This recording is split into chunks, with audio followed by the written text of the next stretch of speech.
Good morning, everybody. It is Wednesday morning. Actually, Thursday morning. Day late, the dollar short. Good morning, AZ. How you doing? Yeah, Paul probably won't be here for an hour or so, or less. But I thought I'd get the day started with everybody. Because as we start to move into the winter months, I think a lot of people might be looking for somebody to talk to or whatever, or before they start their day or as they're starting their day. It is good to be able to link up. AZ, I know that Paul has been having some issues with his Autel getting used to the controller, and that's about what the same way I feel about the Autels. If you fly DJI drones forever, anytime you switch to something else, they got their own little idiosyncrasies or issues that might not be an issue to some people, but might be an issue to you. And it's a learning curve. Laura. Paul's still at work. He comes on at about 9. He gets in line at Tim Hortons, usually about 9:15 or so, comes home. And it's 8:40 here right now, Laura. So I just decided to come on and say hello and see what's up with everybody else. Laura, what's new with you? Anything new? It's beautiful day in the neighborhood, a wonderful day in the neighborhood. Won't you be mine? Won't you be mine? Won't you be my neighbor?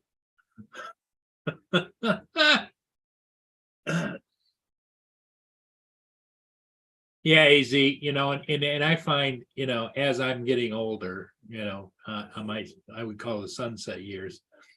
I don't embrace change that much. And I also, when I was in my 20s, 30s, 40s, and early 50s, I thought I was pretty much with it on technology and everything. And I find now that I'm 70 years old, I'm not with it anymore.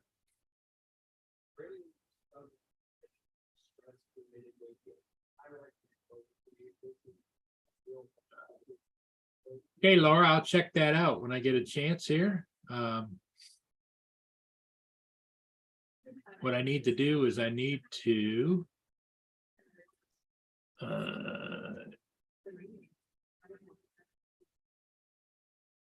getting behind in my duties. I need to pin that. There you go. Okay. All right. See, that's what I mean. Sometimes I'm not with it. No, I think, hey, I'm a gas man. Hey, there he is, Justin. What's going on? Hey, Justin, how are you doing? Good. Just out here painting meters today. Oh, are you? Yeah. You didn't have to travel too far, did you? No, I'm literally like 3 miles down from my house doing this huge ass neighborhood. So I'm not that far. I went to go get paperwork yesterday, and she was like, I need you to paint this whole neighborhood. I said, well, you gave me paint, but you didn't give me no paint brushes or a wire brush.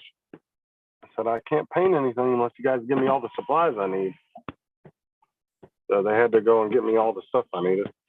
I still ended up having to go buy my own bottle of paint thinner because they didn't give me that. And it's the only way you can clean those brushes, because that paint that we use, right, that is some sticky, thick paint. So you're painting what? The meters and the pipes coming up, or what? Yeah. Repainting the meters. Okay. Because some of them are really sun faded, and there's some that are starting to get surface rust. So since I'm one of the few people OQ'd in active corrosion, I'm the one that has to do it. So your buddy Laura just put in the chat, God, I'm leaving now. Justin is here. Bye, Laura. We'll see you later. TJ.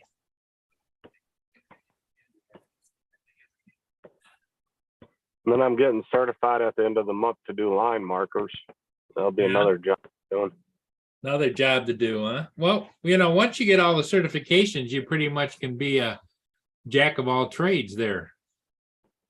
Yeah, and then and two, that helps. That gives me something to do in between, so I'm not rushing on my paperwork. Right. I don't have to sit. I can, if I got a stack of paperwork that's not due for 3 months, I can spend a couple weeks just doing line markers and painting meters, Sure. and I don't have to, because I can kind of do my own schedule while I'm out. As long as my due dates are up to date and I'm not behind on anything, then I can kind of do what I want to do. I think Laura in the chat is just indicating, Justin, that it's not really an attack on you because just the twat that you are, LOL.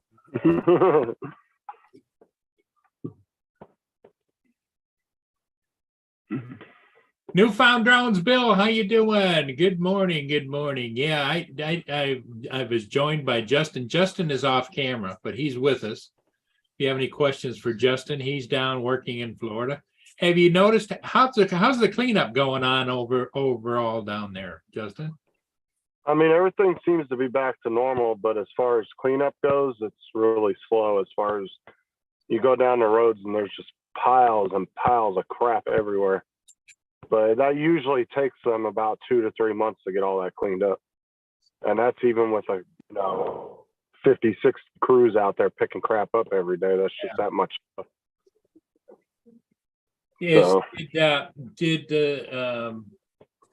Are all the retailers and the restaurants and everything back open? They seem to be. There's a couple of areas that still don't have power that they're about done with, but other than that, yeah, pretty much everything's back online. So that's gas good. stations. The food's still a little sparse, but it's filling back up. You want to see it get back to some semblance of order as soon as possible, but it's going to take years for it to ever recover. And they're already fixing all the street lights and all that stuff. So I mean, it's I think in about 3-4 months everything will be back to the way it was, except for the devastation. Yeah. You'd see some pictures. Of course, they're showing pictures of areas that were just decimated, not necessarily where just might have a tree down in the front yard or. Oh yeah, those areas are going to take probably about a year. Yeah. But the area that I'm in is pretty much back to normal. It's and about I don't know, Justin. There's some areas, if it will get back to exactly the way it was. It's like the insurance companies are liable to just pay the homeowners off and say, do what you want, It's hard to say because, homeowners insurance is already a big pain in the ass down here, so it's hard to say what they're going to do. Yeah. Plus, you got to deal, if you're one of those people with a damaged house, you got to deal with scammers and all that other crap that come down here. Right. Because scammers just flood the devastated areas trying to scam people out of money. Yeah, they get you with a dummy contract, and you pay them up front some money to get stuff. We'll get started next week, and you never see them again, right? Well, I'm not sure exactly how they go, but I know that the sheriff's department and the local police departments have been putting warnings out on Facebook a lot the last week, saying, watch out for scammers, this and that.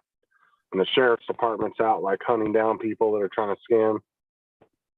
So, but like I said, our county wasn't completely devastated, so it's not too bad here. But the areas down by where the hurricane came in, that area is going to be Fort Myers will probably be flooded with people like that. Yeah, I saw a picture online of Daytona Speedway was like a lake. Was flooded. Yeah, we've had a couple of lakes here in our area that crested over and flooded into some. Luckily, it was a lot of empty fields, so there wasn't no houses or anything there. There was a couple of housing complexes that were in the midst of being built. Like all they had was like the foundations done, and they got flooded out. So.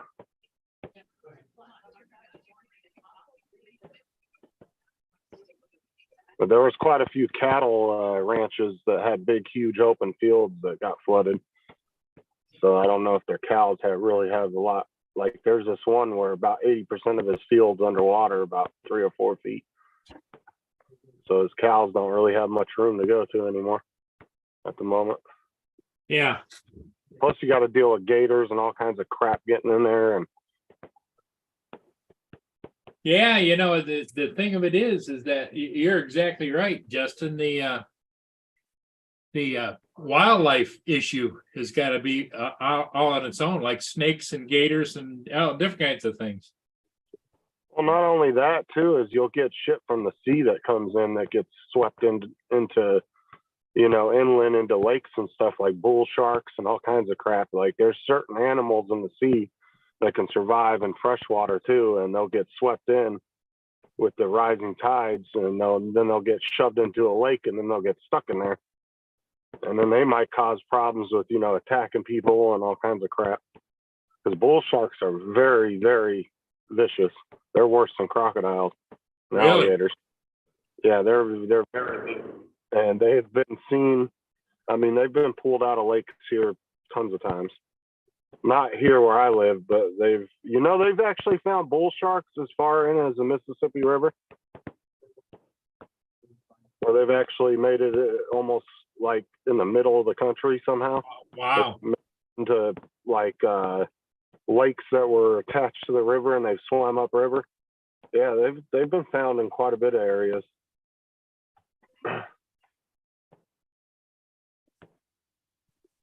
Well, it's like they say, survival of the fittest, and also throughout history, animals like humans have learned to adapt. Yep.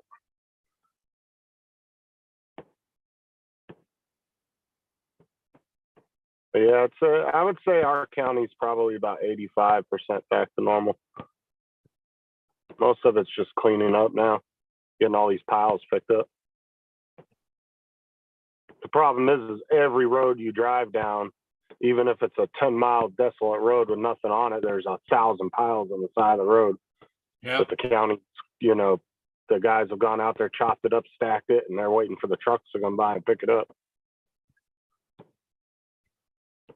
Yeah. And they have this one huge company out here. It's a tree service company, and they got like a few hundred trucks. And normally they hire them after a hurricane, and you'll see them going around with these big, massive industrial wood chippers that can take like a whole tree at one time. And Really? yeah, they're massive. Like these trucks are big, and they pull these massive ass wood chippers behind them. I mean, they're big, and they'll be shoving whole trees and crap in there. They must be followed then by a chain gang of receivers for the chips, right? I don't know. I know there's actually a couple companies around here that do. They have like big mulching piles that are like a couple 100 feet high. Like there's some companies around here that do mulch and different things like that. So I don't know what they do with it after that, or they might take it there, or they might to the dump. I'm not sure. I know there's actually a couple companies around here that do. Oh, Garth. Hey, What's up, Gar? hey, how you doing? He's out on the road doing his thing. On the road, eh? He's got to. He's doing maintenance on meters and stuff because they don't have him scanning meters. They have him visually inspecting meters, and then if he has to paint the gas meters. That sounds like fun.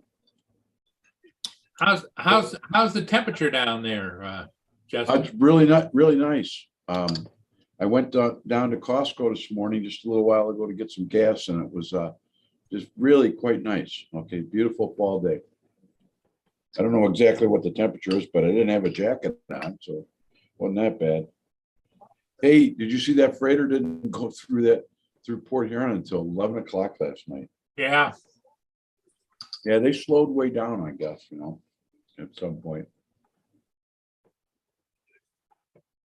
Yeah, the weather's not too bad down here. It's probably in the mid to high 70s right now. Just I pulled a muscle in my neck yesterday. It freaking hurts. wow. So my neck is kind of killing me a little bit. I pulled something in my neck. How's your pupper dogs doing? Oh, they're doing good.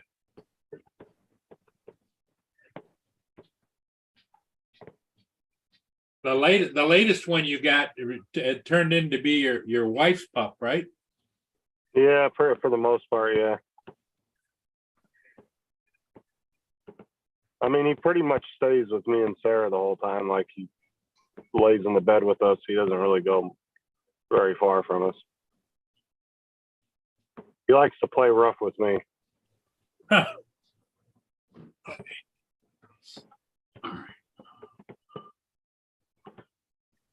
Stella's in the chat.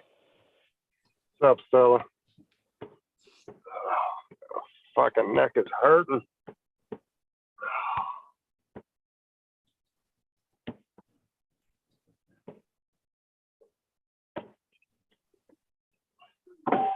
Yeah, I'm just sitting in the truck now, cooling off. I got about 6 meters done so far.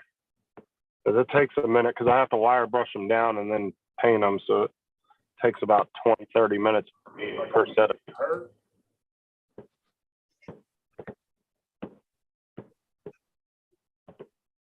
But that paint is like super thick and sticky. Oh man, I hate getting it on my hands.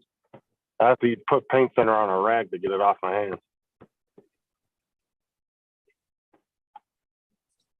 I would imagine it takes you some time just to find the meter and get access to it, right? Well, these ones where I'm at, no, because it's like nobody has a gated backyard. It's kind of all just one big open bunch of grass behind the buildings because they're kind of like little condos. So every 2 condos, there's a set of 2 meters. So you literally just walk down the whole back line of buildings. Okay. These ones are pretty easy. These aren't going from house to house. You just get behind one long stretch of buildings and you just keep walking until you get to the end. I got 2 more buildings on this stretch here and then I'm done. And then I got to start another set of buildings. Now, do you get confronted very often about what are you doing to my yard, or? So far, not one person has came out and said anything to me. So at least not here, they haven't. Usually, to be honest with you, in the upscale neighborhoods, you get less people coming out bothering you. The poorer neighborhoods, they all think that you're shutting their gas off. So then they come running out questioning you. Yeah. Do you have to wear some kind of a credential or something, or? Well, I have like a vest on that says Florida Public Utilities, and then I have a name badge and all that. All right. And then my truck's marked up like crazy. So. Oh, okay. But yeah, it's like I said. Usually, the poorer neighborhoods, you get you know in the richer neighborhoods, you might get somebody come out and look at you, but then they realize your utility, they don't really bother you. But in the poorer neighborhoods, they all think you're trying to turn off their damn electric or gas or whatever. I get yelled at all the time in the poor neighborhoods because their water got shut off. And I'm like, that's the city. I have nothing to do with that. But it's like Paul said before, with the name that our company has, Florida Public Utilities, Yeah. everybody just assumes that we do all the utilities, and it's not the case. I guess the name's a little deceiving. Can be.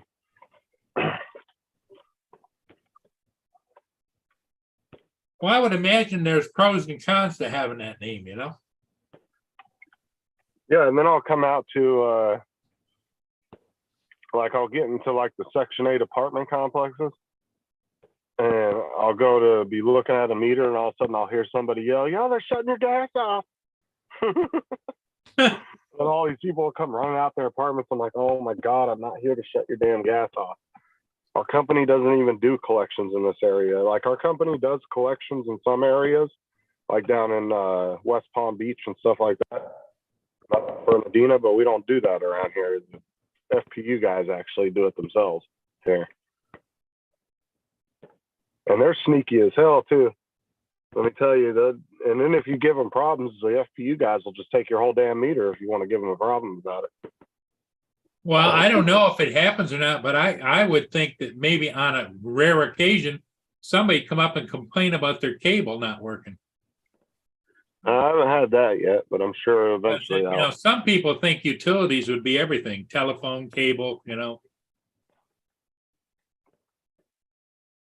But yeah, the FPU guys here though, if you come out and start giving them shit because you didn't pay your bill and they're shutting your gas off, they'll just take your whole damn meter.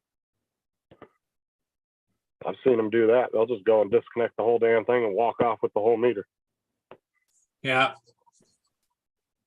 PJ says, stop rubbernecking, Jessen. Freaking neck is hurting. Of course, when it's nice out and I can actually spend hours out working, my freaking neck, I pull something in my damn neck. Well, the other thing too is once you have a sore neck or a sore arm or sore shoulder, it just seems to aggravate itself just by you rested it the different, or you didn't do this, or you stretched too far to grab something, or Yeah, and then it's just especially if it happens like yesterday. When I got back in the car yesterday, a couple hours before I went home is when it started to hurt. So right. it was really sore last night. It was very uncomfortable trying to sleep. It was hard to find a position that was comfortable because, like I said, I don't know what I pulled, but I'm pretty sure I pulled a muscle in my neck.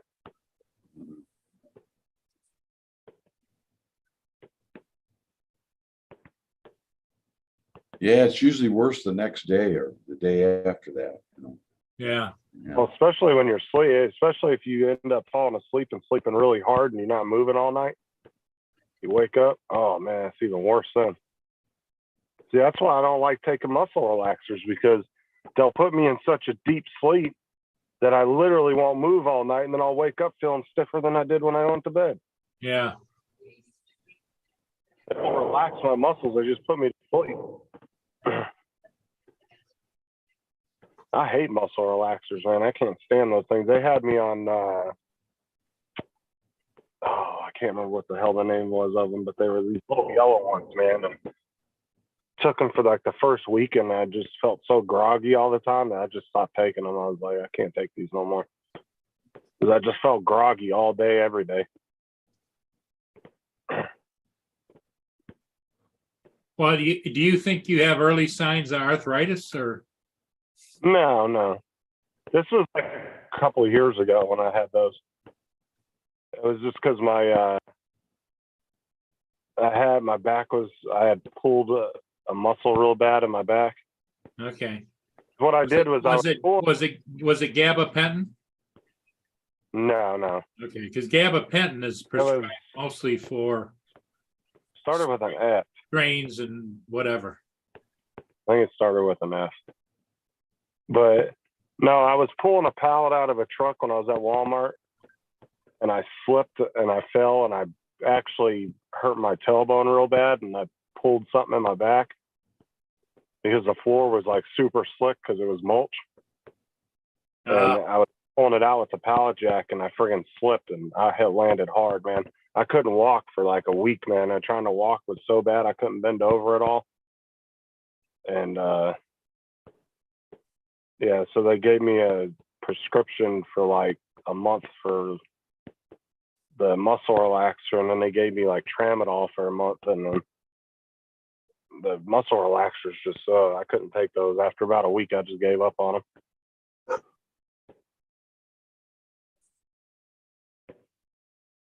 Uh, That's funny. I'll tell you that when you hit your tailbone hard, that hurts. Man, you can't sit down, like sitting down, anything, just, it hurts so bad.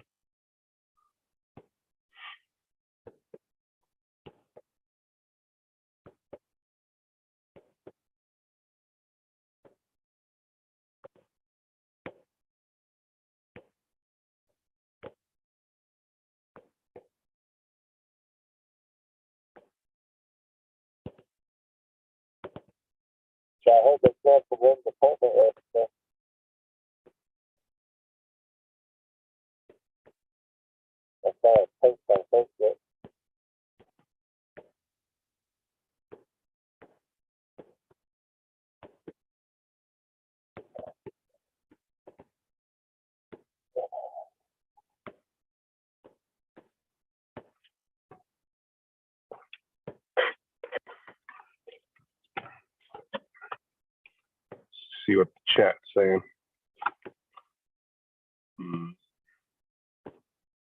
That's from yesterday's show.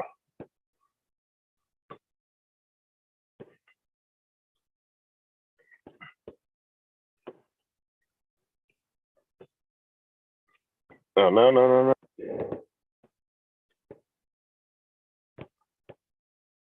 There we go.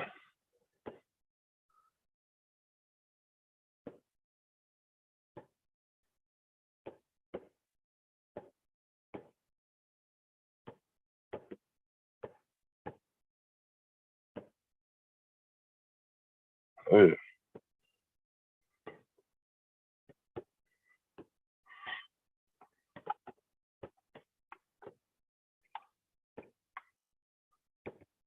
Paul's talking to somebody.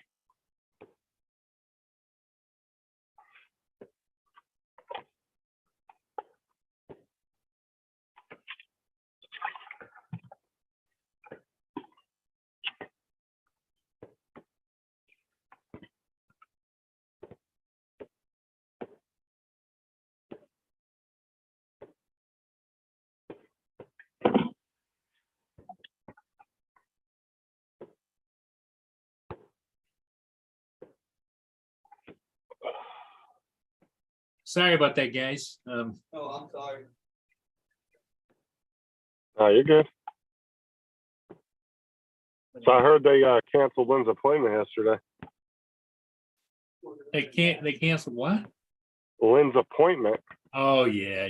She was fired up on Facebook. I read her post on Facebook. I was like, oh. She is fired up, I'll tell you that. I bet you got a nice little earful in the car about it. Huh? Oh, yeah. Yeah.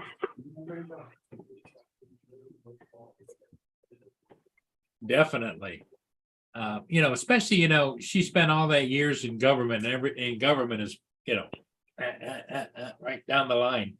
And for them just to be running willy-nilly like that makes you wonder. Rescheduled it and they didn't tell her or something, but they said they did. What happened was as she was standing there and they're telling her they changed her appointment, she got a text message on her telephone saying they changed her appointment. It's like, what? Oh my God. Yeah, she was one hot mama, I'll tell you that. I could have met.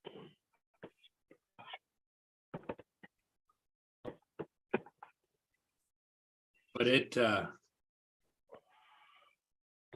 Yeah, especially if she's in pain too. That's got to be even worse. I don't know if she's hurting from it. the thing of it is it's her front teeth, so it's like anytime you go to chew anything or bite or anything, is you get that broken teeth.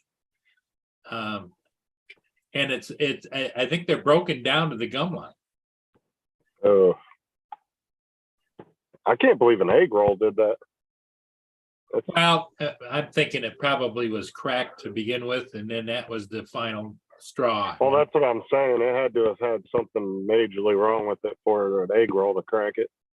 Like usually when you hear somebody crack a tooth from eating something, usually it's something hard like an apple or like that. It's usually nothing soft. Yep. Yes, Sarah, you're exactly right. Sarah says where she works, they do not change an appointment without talking to the patient.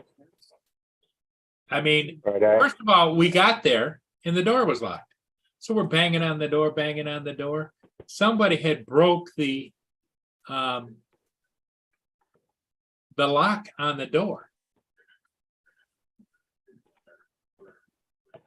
And so then finally somebody came to the window and said, just a minute. So we're standing out there. And of course, then I see the sign on the window says, you cannot enter unless you have a mask on. So then I got to go back to the car and I keep a mask up over top of the visor. Get a mask. Lynn had one in her purse, so she was good to go. And then I go in and then she says, oh, and you know what else they changed? The rules that, she was going to be put out, right? So we're talking probably an hour or two. Right. They changed the rules that I have to go in with her, which I did. But then once she gets in and waits her turn, I have to wait with her. And I cannot leave until after she's all done and I take her with me. So I would have to sit in that doctor's office for 2 to 3 hours. And then Mia, you were. Yeah, Mia was out in the truck. Yeah. Yeah. Like, why do you have to sit in there? That's stupid. Yeah, exactly. I got a Say, cell hey, phone. she's ready to Call me when she's ready to go, Right. You'd just be out in the parking lot. What the hell does it matter? Yeah.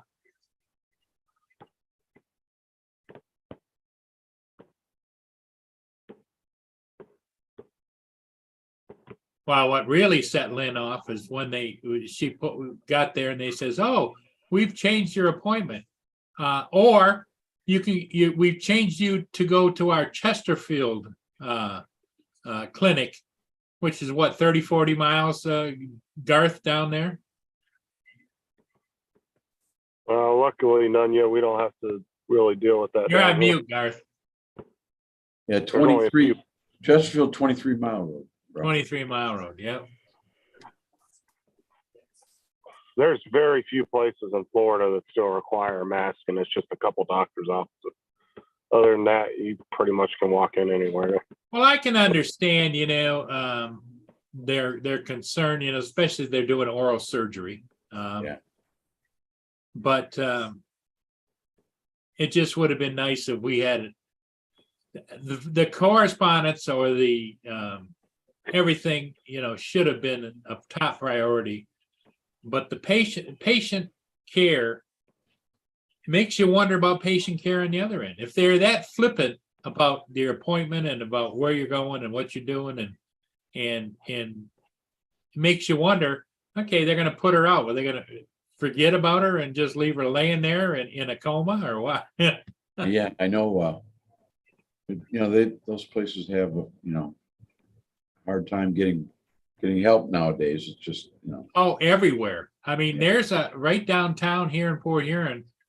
It's kind of upscale, but it's a restaurant down by the water, and the guy cannot get any dishwashers. right. He's willing to pay $22 an hour, and nobody wants the job. I know where I get Sorry, my teeth, where I get my dentist, okay, which I'm lucky enough to have it really close. But they've had historically, the last few years, had trouble with hygienists and just about everybody. I mean, because they're in such demand, they can almost go anywhere they want, so. Well, it's all about, other places will offer more money, and Yeah, exactly. Well, that's the thing. and don't you think, Justin, that we've gotten into a society now where people think they don't have to work, that they'll Well, get government assistance? Every generation, it's a little bit more helpful because of technology. So, I mean, I guess people do get a little lazier with each generation because it's just everything's more done for you because you're relying on technology for 90% of your shit. Right. I mean, like I said, every generation hasn't had to work as hard as the previous generation. That's just the way it goes. And that's because of the advancement of technology. If we were still moving and as slow in technology as we were 100 years ago, I don't think you would see as much of that right now. Yeah. But another thing too is just like I've told people, this is a time for honestly, to use TJ as an example, TJ could actually get his foot in the door on a really high paying good job right now because there's companies that you used to have experience to get hired. But they're just taking anybody they can get because they can't get anybody. Yeah, if you can walk and chew gum and show up, that you're ahead of the game. That's what I'm saying. this is the time for people to start scooping up really good jobs that otherwise they wouldn't be able to get. Because, like I said, there's a lot of companies, even high pay positions, that are shorthanded. Yes. It's the lower end jobs, the higher end jobs, the mid grade jobs are all shorthanded. So you, like I said, you could get your foot in the door right now because now companies are willing to train somebody to do a job where before they might have required 5 years of experience to do. You know what I'm saying? So this is the time to try to snag up a really good job. Hey, Ron, how you doing, buddy? Good morning. Ron's on his way to work, right? I'm going to my flying ambulance job There you go.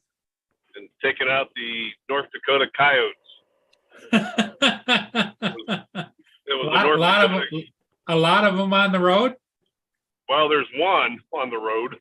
Oh, you hit one? Oh yeah, I whacked them. Yeah.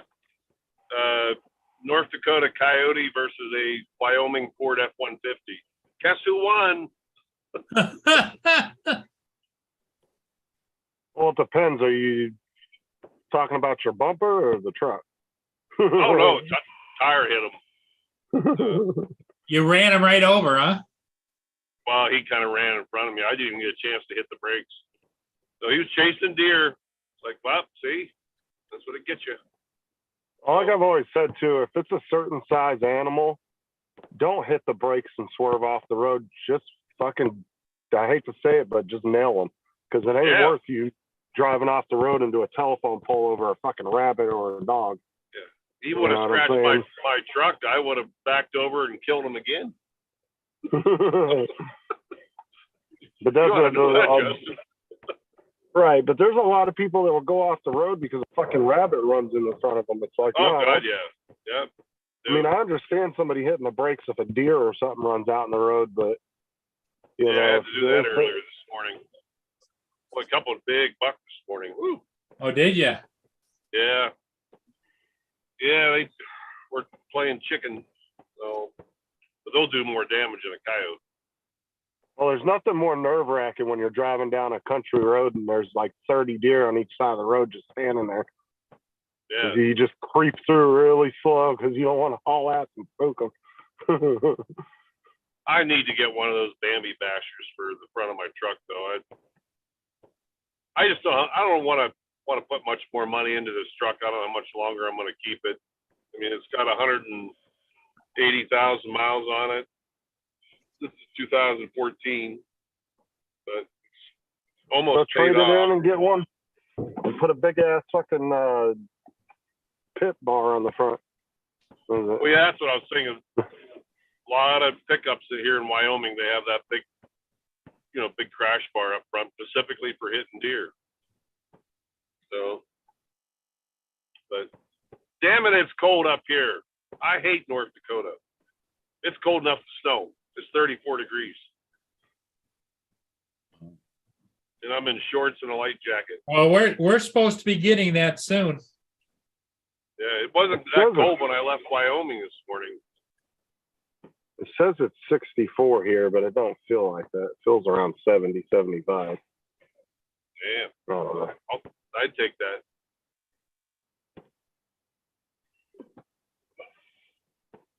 I love when you guys send out those cold fronts come down every once in a while from you guys. We'll get down to like the 60s and 50s. Oh, boy.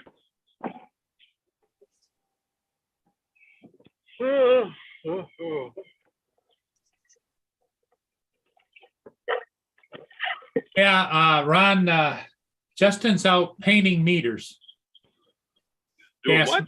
painting gas meters. Painting them? Yeah. Oh. Yeah, I'm doing corrosion control. There you go. So I got to wire brush them down and then paint them. All right. As long as you're employed,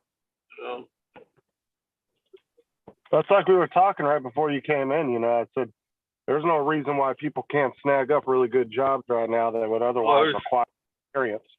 There's open com- jobs everywhere. I mean, honestly, there's probably jobs in your field that they'll probably be willing to send you to damn school just to get people in there. Oh yeah, Yeah. there's a lot of ambulance companies going out of business right now because I don't know whether the one place I applied to last summer, but he told me what they were paying the medics. I'm like, no, I started at that over 20 years ago. I'm not going to degrade myself for that. No, whether this is true or not, but he told me, he said, it could be due to Medicare reimbursement. In other words, their overhead, what it costs to keep the lights on versus what they can pay the employees. I don't know, but I'm not going to work for that kind of money that I started at 20, 25 years ago. But, honestly, where the hell was I? I was in like a TGI Fridays or Red Lobster or something not long ago. And the manager knew the friends that I was with. And she said, their waitresses with their tips and everything, they're making close to $30 an hour. And I actually thought about giving up that part-time ambulance job and going doing something like that. I like to socialize with people, be a bartender or something, No Be like stress. Doug on King of Queens. Yeah. When he went to go to his bartending school. Yeah. Runs, going to I love that bartending episode. school. Say, sorry guys, can't be on with you tonight. I got to go to bartending school. He said, I always wanted to live my dream. She goes, what is that? Being a bartender. That's right. Yep. Oh man. Well, I'm going to make the gang happy today. I'm the camp cook today, bringing them bison burgers. So, Bison burgers, huh? And then There was go ahead. I was gonna say there was a restaurant in California that used to serve buffalo and ostrich burgers. Ostrich. Oh, Never tried them, but I never tried ostrich. I heard it's good though. I imagine from what I've been told, it kind of tastes like turkey, but I'm not entirely sure because, like I said, I've never had it. Yeah, I've Right. never had it either. But my partner, I was talking with her the other day. I told her I'm bringing them up, and she's like, "Well, can I bring something?" I'm like, "Yeah, sure." She's, "I'll bring a dessert." I said, "Okay." And she started rattling off, and all of a sudden she said strawberry pie, which she brought her strawberry pie, and I'm like, "Stop right there." She goes, "Oh, what?" I said, "She says you want my strawberry pie." I'm like, "Hello." So, but yeah, we're Okay, gonna now- eat good today, if nothing else. Okay, Nunya's saying the same thing other people told me. It is real close to turkey. Yeah. Oh, Hodges, back from running the Rugrats. Oh yeah, we're back. We made it another day, or half a day. Or the little ankle biters. Oh yeah. Well, I had to do a second run yesterday, but it wasn't bad. It was only had 6 stops on it, and just I dropped my last kid off at 5 to 4. I went over to school, loaded up, and I was done dropping the last kid off at 10 after 4. Just like shut the door and hang on, we're going. Did you hear earlier, Paul? A Wyoming Ford F-150 versus a North Dakota Coyote. Guess who won? Oh, Yeah. I seen the You deer did. about 20 seconds before, and they weren't moving too fast, but all of a sudden he came out from my right side. I'm like, oops, boom, bump, bump. I'm like, front row. I stopped. I went back and took a picture. I'll send you a picture, Paul. Oh, yeah. Here, hold on. My screen will probably go blank here for a second. oh, you didn't kill him, I take it? Oh, he did. Yeah, Well, he did. where's the deer? No, I didn't. the deer. I didn't hear kill the deer. I killed the coyote. Oh, coyote. Sorry. I thought you said meant a deer. Yeah, He the was, he coyote was, flipped him he off was and running, yelled he was something at him. running across the road headed for the deer. The deer were going across the road. Yeah, he Oh. was chasing the deer. There was probably more than one. Well, they hunt in packs, don't they, Ron? They do. Yeah, they do. Let me send this to Paul. Oh, Ron, I watched Sean cutting up his crane while he was talking to me on Discord one day. Yeah, Right. they look just like a fucking steak. I'm talking red ass meat. Oh, really? Yeah, remember Yeah, when I I was was, telling you he said it texting with tastes him like a yesterday. ribeye? Yeah. There you go, Paul Hodges. Okay, I just got it. Okay, let's pull it up here. Oh, any damage to the truck? No, yeah, you got blood on my tire though. Oh yeah, Jesus. Yeah. I'll let that slide. It'll wash off. Looked like it tore him open pretty good. It did. Yeah. He wasn't moving, was he? No. Not this one. He's not moving. Yep. Not a pretty sight, Paul. Otherwise, I'd put it up. Yeah. Well, So I got a question for you, Ron. Yeah. Somebody told me one day when coyotes kill something, they start yipping and yapping to the rest of them to let them know where they are. They Correct. don't do it during the hunt. It's after the hunt they yip. Yeah. After they have a kill, whenever they want to pack, that's when they do that. they broadcast, huh? Yeah. Yep. It's their way of screaming, got one. Got one. Yeah, because sometimes you hear coyotes that are yipping and yapping and everything else, and somebody says, "Well, coyotes are hunting." No, I think they've already done the hunt. It's because they wouldn't They'll do want to scare off.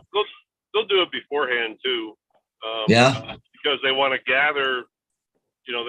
They're a pack animal, so they want to hunt in packs. So what do? They're driving the prey. Is that what they do to do that? try and They surround it. They actually almost pre-planned. When I was down on the reservation down at Rosebud, they had those wild dog packs down there, and you could stand there and watch them, how they would strategically place themselves around, and when they would go after something, they'd come from all directions. So that way, whatever it is they were chasing, couldn't get away. You watch wolves do the same thing. They're a pack animal. And that's why they hunt. They'll hunt all around the animal, from right to left, behind them. Yeah. I don't know if you can see this, Paul, or not. I'm going to share it. Okay. But hang on. I didn't hit the other button. Sorry. Give me a Little, minute. little boxes. Yep. Yeah, there we go. They're done. Okay, now I don't know if you can see this very well, but that's the spotlight last night on that drone. I couldn't believe how bright that thing was. Yeah, Like lit it I was, up. Wow. like I put that spotlight on. Watch this. There's a friend of mine there, Pat. There, I was over at their place last night. Went out there for coffee, but it darkens because the thing moves. But if you bring it, look how bright that thing is in the back of my truck. But anyways, they trying to find another spot here, or I went over the field. I was up about 120, 130 feet here, but hang on. I stopped and then it changed the angle, right? So you got to get the angle right. But anyways, where's the tree? Well, look at how good it's shooting without the spotlight. Yeah. I was just flying around way high. Some of it was high, but I come down by a tree. The thing is, I didn't have an angle right. That there, but see, I was down here, but it really lights up the area, right? Yeah. Wow. But if I can show you the spot here, I was just kind of playing around.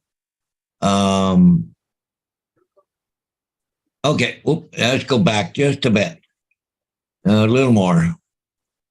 But look at the tree. In the tree, you can see inside the tree, and just like I'm just going, holy mackerel! I can't believe how bright that light is. Yeah. You know, just coming down like it was. But I was going across the field with that, and you can see the crops and everything else there. You're going like and I was up probably too high, but I was down the other side of the barn, but I was trying to watch it going down. But anyway, I just went, wow! I couldn't believe how bright that light was.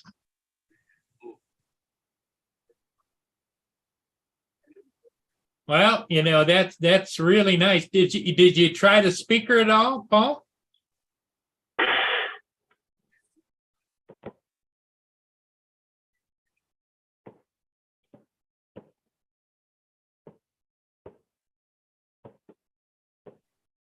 So Ron, you're working a fixed wing or a helicopter today?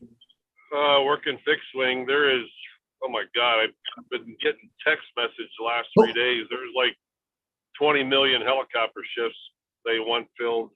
I don't know what the hell's going on over there, but I can't do anything. I'm already assigned to What? guide.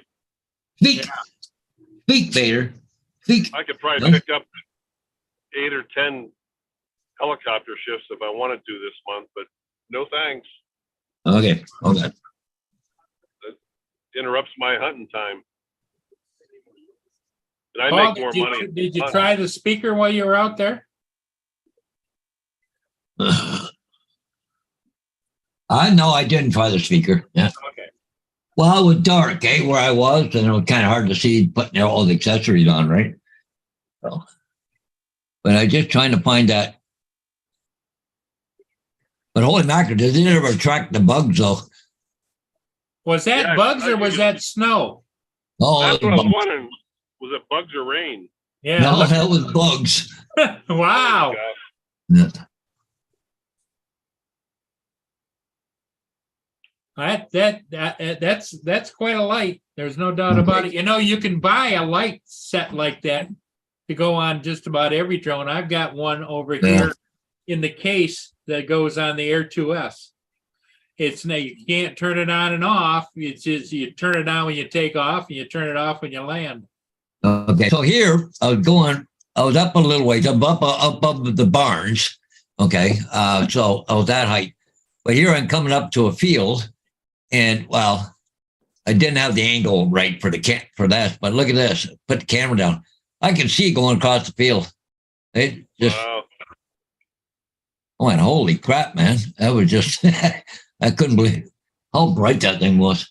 You definitely now that you know what angle you want, depending upon where you're flying, Well, see and that was the thing, because if you start slowing down, then it started doing this. Yeah. Well, then the angle that the camera doesn't stay, right? It goes with the drone, right? So you not have to know what angle, but I had a one certain angle. Then what I had to do is lower the camera to where the light is pointed, right? So it's a bit of a combination, but and that thing there, I turned around, bringing it back to me. You don't need a strobe. The thing looked like a 747 coming into land. It was so bright coming guys, in. I ended up turning around. Okay, Justin, you go paint, buddy. Yeah. Yep. Yeah. See you, man. Thanks for coming in, Justin. But Paul, it was so bright coming in. It looked like a 747 coming in. I stopped, turned around, then backed into myself because it was so bright you couldn't see. Oh, yeah. Yeah, I bought this and I've never used it. Can you maneuver that light, Paul, or is it in a fixed position? It's in a fixed, well, you can adjust it, but you have to adjust it on the ground. Oh, okay. It's not movable in the air. I mean, you have to preset it to where you want it before you take off, right? Oh, okay. But to see, the thing is, you got at a preset there, then you have to adjust the camera angle to where it's shining, right? So, Right, yeah. yeah. See here, Paul, here's what I've got. This that goes around the Air 2F. I have, Paul. Really. Oh, yeah, like it. And there's 3 settings on this: low, medium, and high, right? Yeah, well, I got high, medium, and then I've got strobe. Oh, strobe.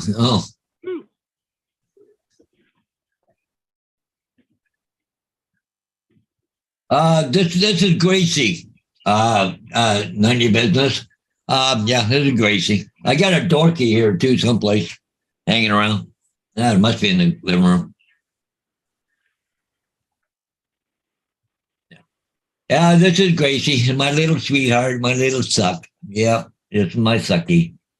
Yeah. She's a hugger. Yeah.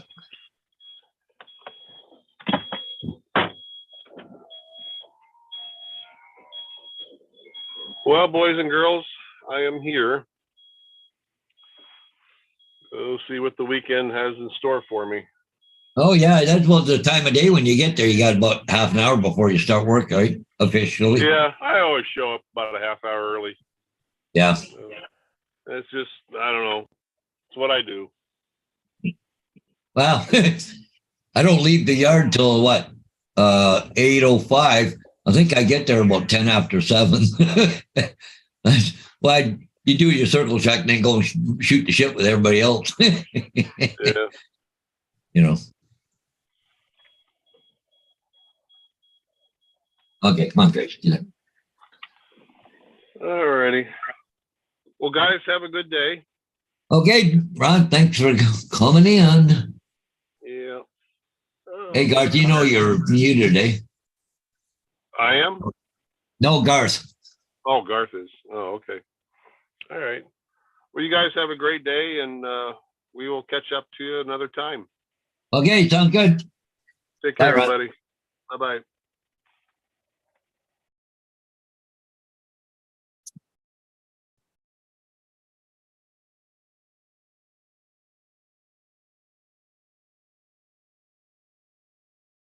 Yeah, it does. That's for sure there, Nunya. You know, sometimes you gotta have that extra cushion just in case. Especially me when I'm on a schedule with a bus for kids there, I like to be early. Actually, it's funny because I leave the yard.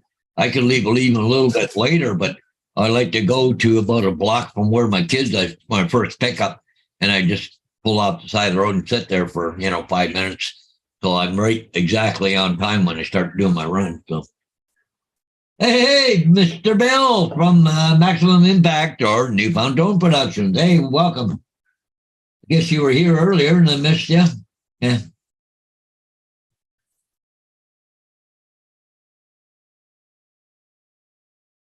Yeah, I got a busy day again ahead of me today. I got 8 signs to do today. So, oh well, we have the technology; we can handle it. Now, Paul Hodges, do you do real estate flying too? Yeah, I do a lot of it. Yeah. Okay. Well, see, the thing is, I got lucky because I've been doing real estate signs now for about 14, 15 years. So a lot of people in the real estate industry know me. Okay, so I already had my foot in the door before I even brought drones out. And I've been doing it for 3 years, 4 years now for doing drone work. So it's slowed down right now. I'm surprised I haven't had any, but the market's changed here really bad right now. Nothing's moving. So most of them are coming down now because they're not moving, right? So right back. I just got to kick the dog out.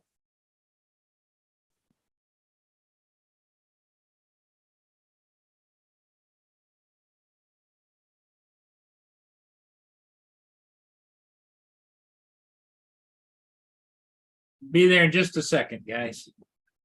But anyways, Garth, there's nothing's moving right now.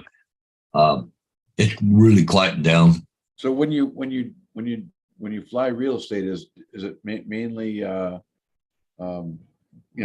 acreage, or is it? No, mostly houses. I do farms, Okay. but it's mostly photographs. It's not video. Oh, okay. 95% of my stuff is all photos, but I got some agents. I don't do just high up shots. I do all the shots outside, everything. Oh, okay. Like I'm doing the low ones, upper ones, all that kind of stuff. All right. You see, some people just want some high shots like a farm or whatever. Sometimes they want video, because it's a large farm, you fly around it or whatever. But Yeah. now most of it just houses and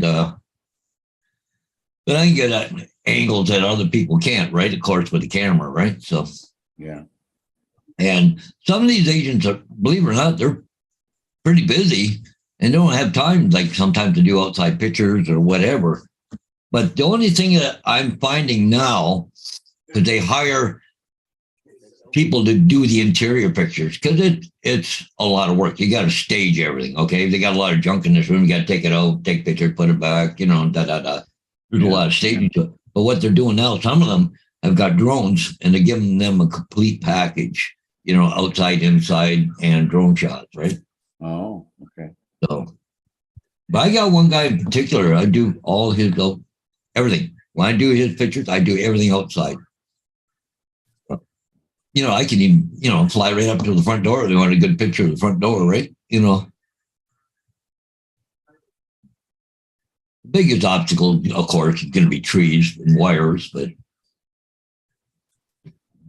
I use a couple of different programs for editing pictures and stuff. So one of the big ones I use is Luminar AI.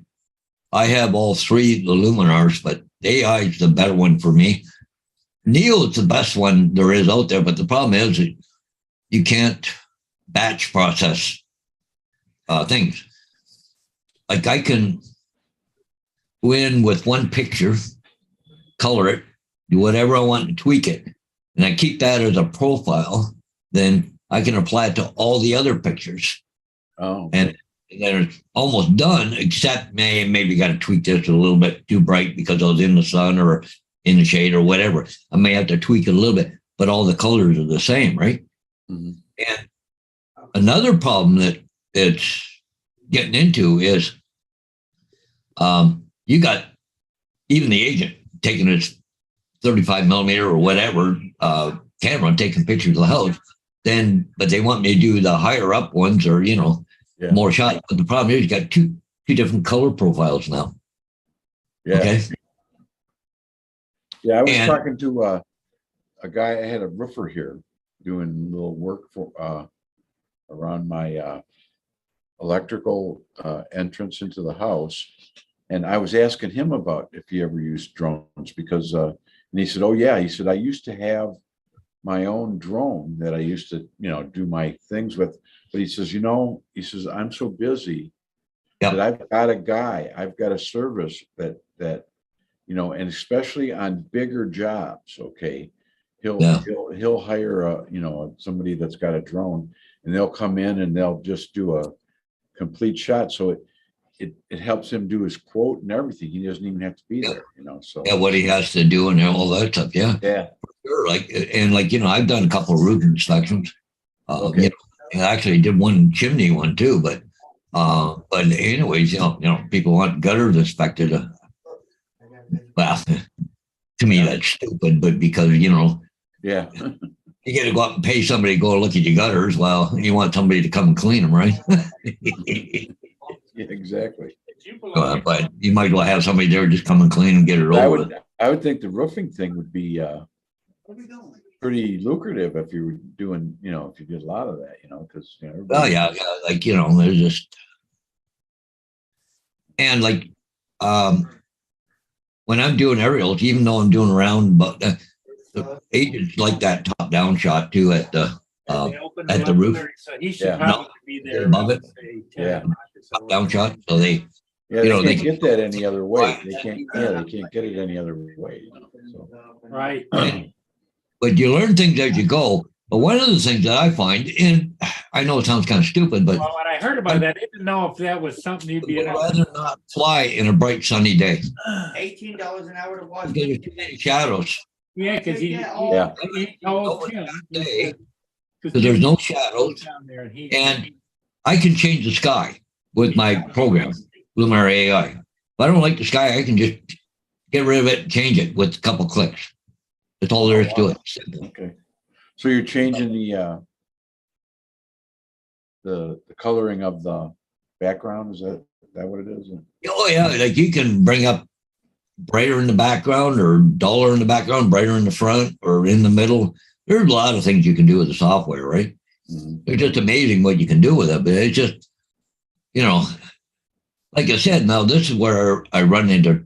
Now I don't run into trouble, but I'm there. I may not be there the same day that a photographer that's doing the outside pictures is there because Yeah. it might be different days, times, whatever, you know, and I take a picture and, you know, I change the sky because, you know, it doesn't looks real crappy, but I can get good pictures of the house because there's no shadows. And I can, you know, bring them up a bit and, you know, make the house pop out, right? But then the agent comes along and got pictures he taken and the sky looks like a piece of crap, you know?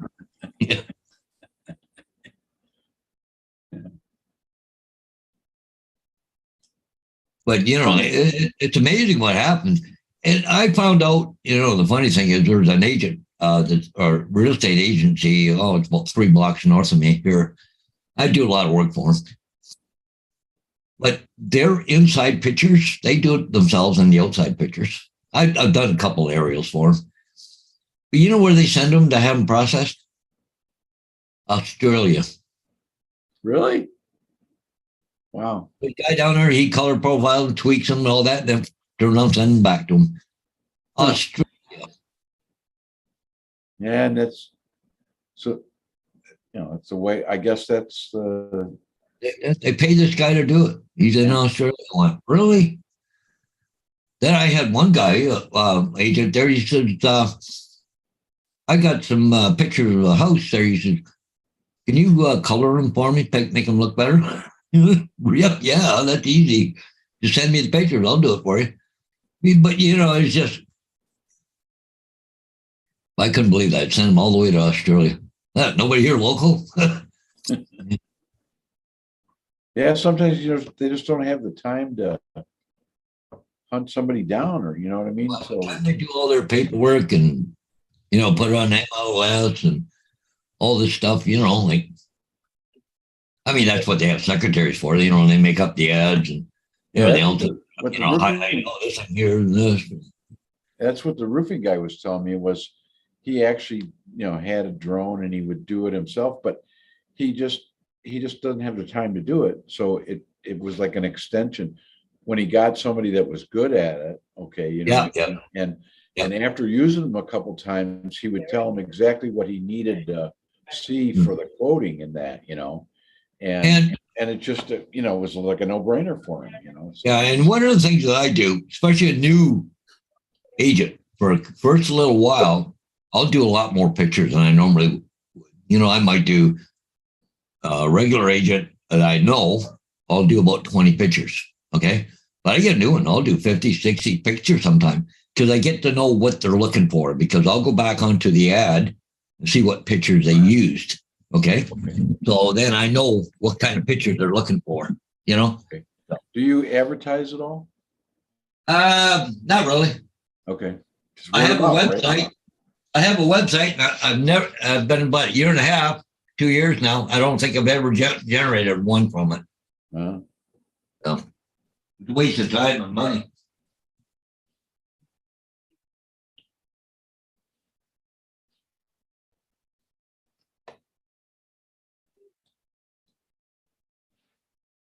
that's the word. For sale as a crime. Oh, she got turned for a crime that's a punish.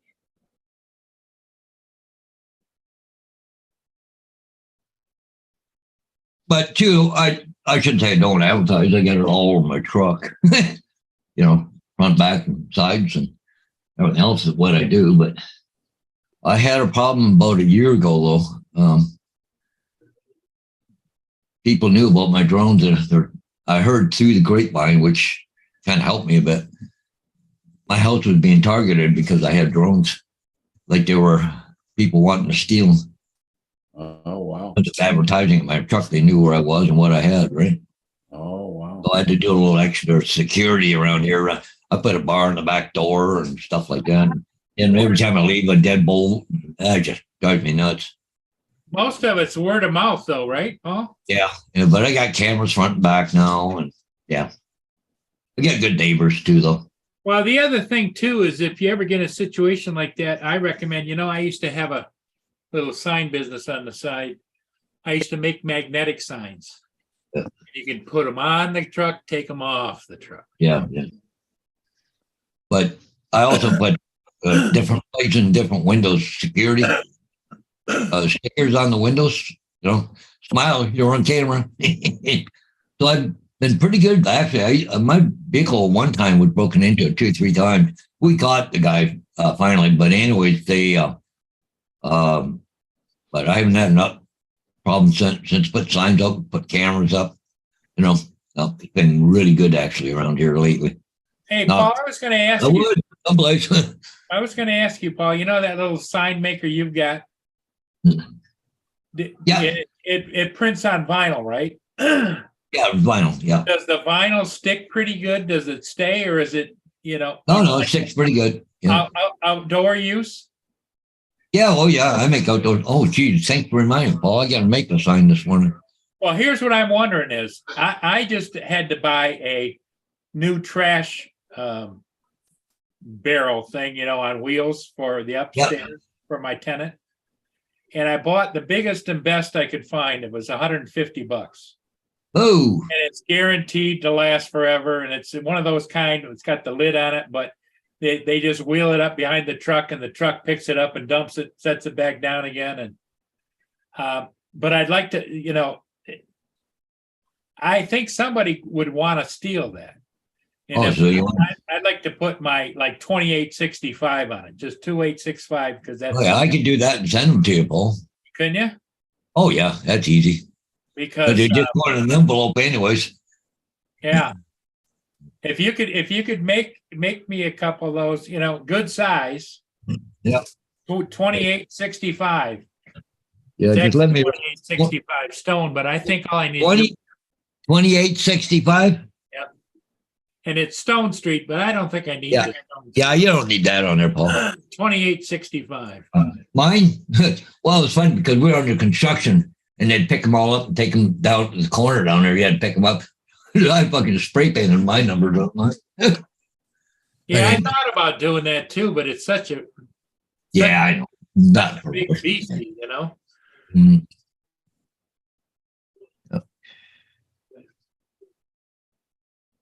Okay, where'd that go? So you got to make a couple signs. Well, what happened, Paul? Back a few weeks ago, I made bus numbers, the name and the bus number for each driver. Right. I put it on a little piece of chloroplast. We put it on the post so they know where the bus parked, and what they take it and they can put it back, the mechanics or whatever. Well, anyways, they give him a new bus, so he's got different numbers. So I got to print a new number of. I already took the number off his old one. I just gotta, so. Marie S says grandson picks up 1,000 and more a run. Wow. 1,000 what? Kids, probably. Not unless he's driving a train. Maybe garbage cans. Maybe garbage cans. 1,000 garbage cans. Okay, No. okay. Oh, grandson picks up. He probably drives a garbage truck. You're right. Yeah.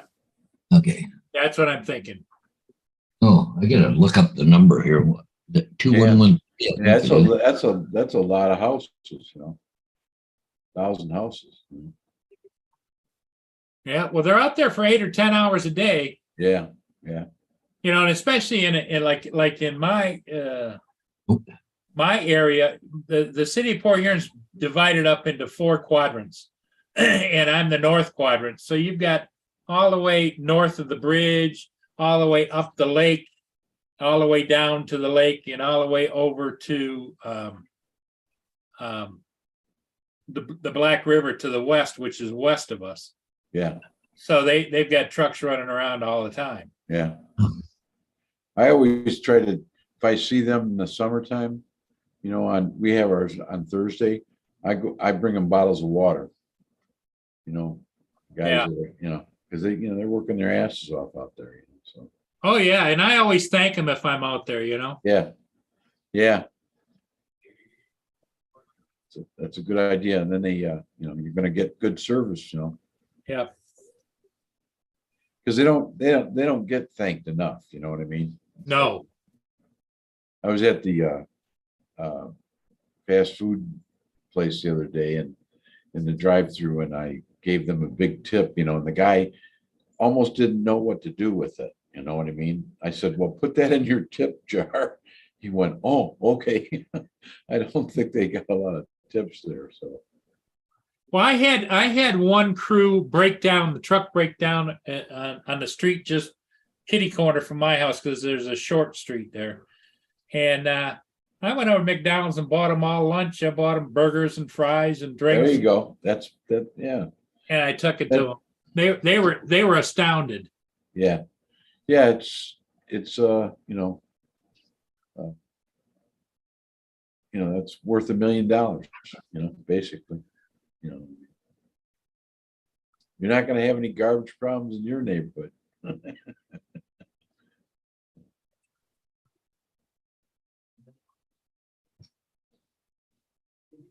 Yeah, I felt the same way about the fast food place.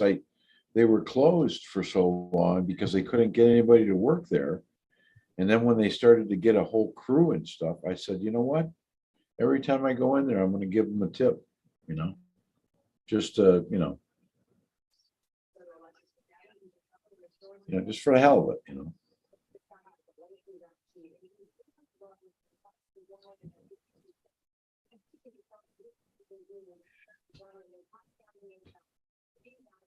I'm not sure if I'm in trouble or not, Paul. Why is that? Should have heard all the praise I had over the radio this morning on the buses. Oh, really? Well, the funny thing was a little story to this. Karen, one of our drivers, her radio quit working. Okay. So anyway, they brought out another microphone stuck on it to see if that would work. This is how brainy our mechanics are, right? So anyways, she's been bitching and bitching. Her radio's not working. And it's been 3 weeks. They still no radio fix yet. They're just so busy that it's not a priority to them.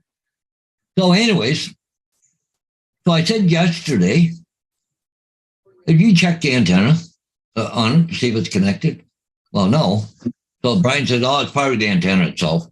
So anyways, I walked around. I didn't even climb on the bus. I could look over. The antenna's not connected to the radio. Oh, I said, Brian, come here, take a look. It was all for Christ's sake. So I put the antenna up, screwed it on. So anyways, I didn't get a chance to talk to her last night. So she said to me, well, she says, when you fix my radio, I can hear everybody, but I can't talk on it. It's not working. It's like, I can hear them and I can hear everybody now. But she said, on the microphone, it's not working. So anyways, this morning, I walked over. We got a bus over there in the far corner. It's got a fuel tank. It's been sitting there for 4 or 5 months. Walked over, pulled the microphone out of it, walked over and put it in her bus, tried it. Works like a charm now. So she's on the bus leaving this morning. Hey, everybody. She goes, she didn't announced today that she was leaving. Oh, look at this. My radio's working. Thanks to Paul. And then people on the other end going, hey, good going, Paul. Because I fixed the radio. Can't get mechanics to do it. So, yeah. Oh, good for you. Here, I'll show you the trash container that I ordered or I bought. Oh, yeah. What the hell? I don't need that. There you go. 96 gallon. Oh, I mean, you could put a body in there. yeah. That's funny, Paul, because we get them here free of charge. Yeah. Is I that, got is two of that, them. is I that got one two. that- do they pick that up with forks, Paul, or do they just pick it up by hand? I think. No, it's a machine. Mine's got a machine. Arms come out, grab it, goes up, dumps it, puts it back down, and the guy moves to the I next think one. it goes up in there, grabs that baby, and flips it. Oh, Well, probably on that bar there. Yeah. Yeah. So that must be kind of universal. I got one in my garage, a yellow one, but I just use it to put. Well, this baby is heavy duty too. It's got the nice big wheels on it. You know, because a lot of people buy the cheapy ones Oh, yeah. and the wheels break. And the wheels and the lid falls off or just, And you can just tell how heavy duty this is. I got it at Lowe's. I bought a garbage can from, what the hell was it? Walmart. Freaking thing didn't last 3 months and it broke. I just, really? It's just a regular garbage can. I mean, look at the size of just the wheels and the connectors. Yeah, ours comes out. It's funny because you can reach around cars that are parked there, and if the can's up by the front, you can reach around like this sideways, grab it, and then bring it over and set it down, grab it the right way, and then pick it up and then dump it. Pretty cool, actually, watch them.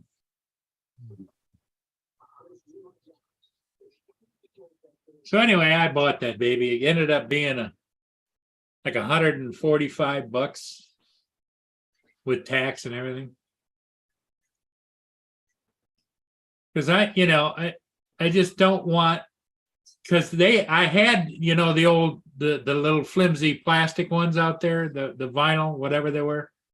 And then they started to rip and they started to tear. And then last I know, what happened is they drugged those out there, and the next thing you know, they're gone. They got sent in the trash as well.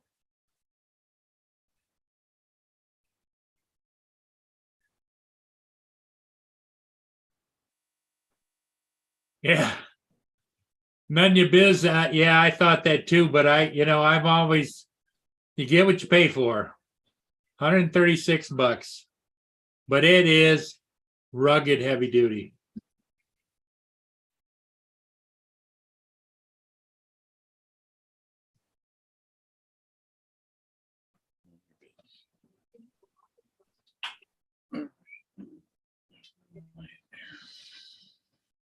And it's made out of some kind of a Coroplast or something, not Coroplast, but reinforced. You can just tell there's no bending, no flexing, no nothing on that.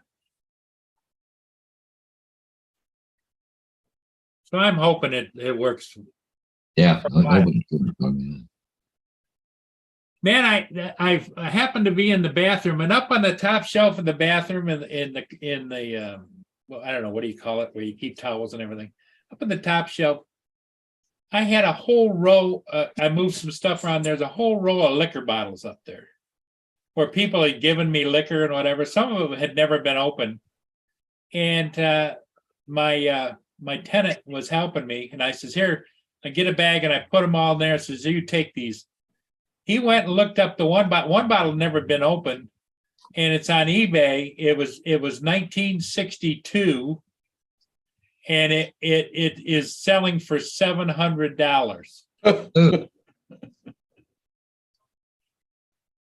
Jesus. And there's several bottles there that never been opened. Amaretto was another one, never been opened. Oh, Amaretto? I haven't had that in years. Yeah. But they were all like gifts and stuff, and just get tucked up in the shelf up there, it's out of the way, And I says, I need to get rid of that stuff.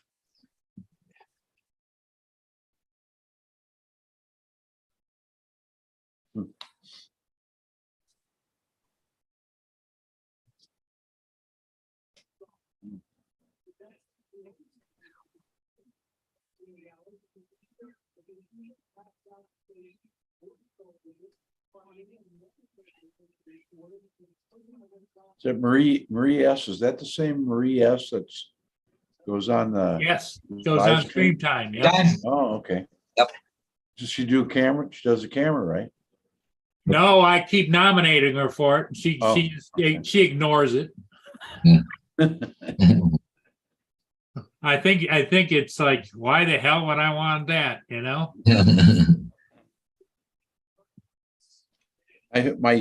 My wife's good friend who they've known each other since kindergarten. Volunteers at the Freighter or the what's the name of that place, Paul? That's up, south of the Black River there, the Freighter Museum or whatever it is. you know, Great Lakes. You know what I'm talking about? Yeah, Right on the, and she volunteers one Saturday a month. You know, and they do, I guess she does like microphone announcements of the boats going by and that kind of stuff. You know? And I've never been there. Okay. I drove by there one time, but I gotta well, get every year they have kind of a gathering there. It was in August, I think, this year, of Stream Time Live people. okay. They have a banquet and that kind of thing. Okay. That's the stream time is that, does that include the Sioux too, or is it? Yeah. They've got all those cameras. Okay. And the one in St. Clair, that's not a stream time, right? That's just That no, that's just independent or something. I went and flew a location down there on top of the one factory, which is just south of the river and down there, and they've got theirs on top of a restaurant. And the sad part of it is Boat Nerd does not. They only got one person that runs the cameras, and lots of times he, could be. He might take the day off and just leave it on auto, Yeah. And In St. Clair, right? yeah. And I also flew a location down in Marysville and sent that into Stream Time because they asked me if I would fly it to get a look at it, because it's kind of like the missing link between Port Huron and Marine City, Yeah, exactly. St. Clair, Yeah. So I flew that, sent that in to them, and last I heard that they had talked about it, but hadn't decided to do it. So Yeah, I wish there was more, like Belle Isle, on the Dawson. yeah, I was watching it the other day and and it totally missed, the freighter, the articulated tug freighter that we were looking at, right, and it only caught, part of it, you know what I mean? yeah. Boat Because Nerd, of its scan. Boat Nerd is very Yeah. a very touch or go. Yeah. They only got one person that really calls the shots over there, and so in my mind, it's like you get what you put out, and if you're not putting it out, you don't get. Because a lot of times you go over there to Boat Nerd, and there might be 17 people watching. Yeah, because you never know, but once in a while, if I see something going through there, if I'm trying to track it, you know what I mean? Because sometimes I'll try to track them, like I tried to track that articulated freighter, but it kept slowing down as it slowed down when it got into the Detroit River, and then it sped up and slowed down going into Lake St. Clair. So I thought it was going to be in your area right around 8 o'clock, and didn't go through there till 11. So Yeah, it was 11 o'clock, and I sat here because I did 3 ship videos last night and posted them, and I got done posting at about 10:30, and it was just getting down to like St. Clair, and I thought, I'm too tired. Yeah, I watched it go through, or this morning when I came back from Costco, I watched the video last night, as it streamed live, rerun. I reran it. Okay. And I was looking for you and I didn't see your car there. So I thought, okay, Paul just wised up and, went to sleep. Well, I just, in my case, Garth, they're always going back and forth. Yeah. So it's like I can catch, but to be safe, or to clarify that statement is the weather was actually perfect last night. Yeah. There's a number in the Paul. Yeah, I just didn't know how that, because that freighter was laid up for 100 days. And then I didn't know how often it comes through here. Okay. Yeah. Because I had never seen it before. So, and like I said, I'm just a rookie to it. I just started watching the freighter cams a couple of months ago. So, you know what I mean? When I see 1,000 footer, I try to go, Right. if I can get to it, try to go down and watch it live if I can. And then a few times I've been to Port Huron because I love going to Port Huron. Okay, I mean, that's a garden spot for watching freighters as far as I'm concerned on the river there, you know. You know, I used to go when I was younger, Paul, I used to go up to Marysville, right behind the golf course there and go fishing at night. You know, where they go fishing on I guess it's a river walk now, but back in the day, it was just a pile of dirt with some trees on it, okay? Oh, yeah. And it was during the July and August, you could go walleye fishing. There was like tons of people there late at night, you know, like 10 o'clock at night, you know, Yep. so. And then I don't know when they did that river walk, but that was probably maybe 30 years ago or something, or 25 years ago, really. You know, so it's all Right. different than the old days. My stepson, I was talking to my stepson, I was telling him that I watched the stream cam in Port Huron, and that every once in a while I go up to Port Huron. And he said, "Oh yeah, I remember going smelt fishing there under the bridge, you know." And I said, "Yeah, back in the day when it was just all rocks and everything, and you know, they used to Right. have to rescue people because they would fall into the water there and end up downstream and stuff, you know, so. Just absolutely beautiful now, the way it is now. So.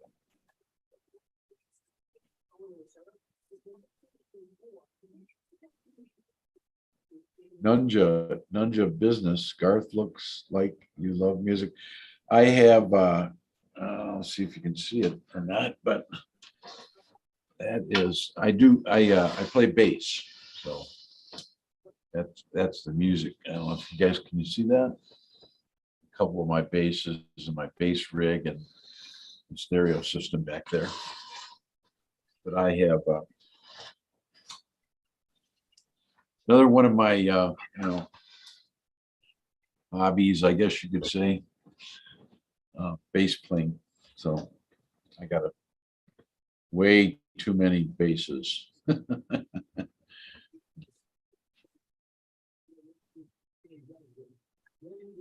Well, as long as you got your bases covered, right? Yeah, I got, you know, I used to buy them, and I don't play very much nowadays, but back in the day I had a blues band, and we used to play, you know, we were kind of a lazy band because we didn't like we did some bar gigs and stuff, but not really for money. We used to play at place in Port Huron called the Broadway Hotel. I don't know if you've ever heard of it, but it was an old kind of you know, what do they call it, rum runner era Yeah. hotel where all the rum runners used to hang out and stuff, and they had a bar, you know, and I mean, it was old Victorian building, and it's gone now, but this was God, I'm going back Sure. 30 years or so. JD, how you doing? JD is joined in chat, but JD, he's got a collection of guitars too, you're right. Can you ever have too many basses? Yeah. Well, according to my closets, no. I bought all of my equipment, basses and stuff, back when you could actually buy vintage instruments for decent prices. You know, they've got some stuff that I didn't really pay a lot of money for that's worth a ton of money nowadays, you know. Here's an interesting bottle that was brought up from St. Clair River. Wow, look at that.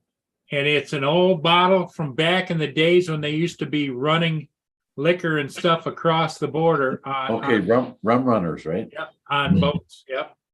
Wow. Cool. And it says Paul Jones Whiskey Louisville is what that says. See it? Yeah. And it's solid glass. I had somebody give that to me years ago. They pulled it up out of the St. Clair River. Wow. Yeah, But I guess Marine City used to be quite the Oh, yes, the rum runners. rum runner right across the, right across the river and, Well, they used to, from the Black River across too, because yeah, sure. Sarnia, because they were close to where a lot of people were, you know?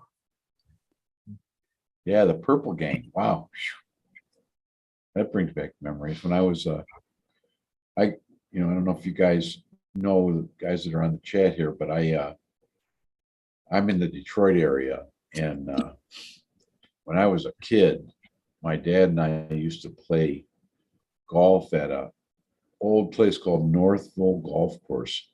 And it was a old stucco building that was, and the story used to go that it was where the Purple Gang hung out. This was way on the western end of the Detroit metro area. And that was its claim to fame, the purple. Hey, Paul, I gotta go. I got about 8 times to do, so. See there, Garth, that's what flying does for you. Because Yeah. he's not doing any flights today, but he's got an in with all the realtors because the realtors don't want to put their own signs in anymore. Oh, no, especially in the wintertime. They don't want to get out of a cold Yeah, car. but Warm car. he spoils them. That's why. But I've learned over the years, though, I've learned all the tricks. But funnier is I get more real estate agents in the wintertime than I do in the summertime because they, ground's frozen. They don't want to deal with that crap. Yeah. But anyway, so yeah, so I'm going to get going, Paul. But I got one quick question. Okay. Did you put out invites this morning? No. Okay. I say I didn't get one, so I was kind of wondering. I didn't put them out. None your biz. Yeah, because I didn't see any. That's all. I just kind of curious. I just figured a lot of people. Yeah. I think normally I would do early, but we came on kind of later. Velodrome, the velodrome. Is the velodrome, is that for bicycles? I was just answering a question. Oh, what's that? We used to do box car derby. Oh, cool. Anyway, Paul, I'll catch you tonight. So. Okay, we'll see you tonight, Paul. Drive careful. Yeah, I want. Well, what's today? Thursday? Today is Thursday. Yeah, I gotta either go to the grocery store today or tomorrow, but I got 8 signs. I don't know if I have time today, but we'll see. Okay. Okay, buddy. Yep. Bye-bye. Do you know where the velodrome? I'm answering none of your business's question there, and I think what he's talking about is Soapbox Derby Hill. And next door to the Soapbox Derby Hill, there was a bicycle. I think it's still there. A bicycle, velodrome. Yeah, I think I remember that too. Yeah, and it used to be curved like this and then flat. Yeah, and curved. Yep. Yeah, and I think it's. Man, I haven't been down there. That's like it may still be there, but I haven't. Yeah. Like I say, I haven't. I used to get around a little bit down there, but yeah, it's like Mound Road, an 8 Mile Road. Yeah, 8 Mile and Mound. Yep. Yeah, somewhere around in that area. Didn't that get taken up by GM or somebody? Didn't they build something on there? Or I'm not sure. Okay, I haven't been down there. Look, he's saying Edward. This guy here is saying Mound Road and Outer Drive. Yeah, that's it. Yeah, that was very close to a Chrysler plant. In fact, that's the oldest. It used to be before it was even. It was an auto plant before it was Chrysler's back in the 20s and 30s and stuff. Okay, and I think they call it Mound Road Tool and Die or something like that. And they still have. Backward history to when it was, predecessor to Chrysler when Chrysler bought it.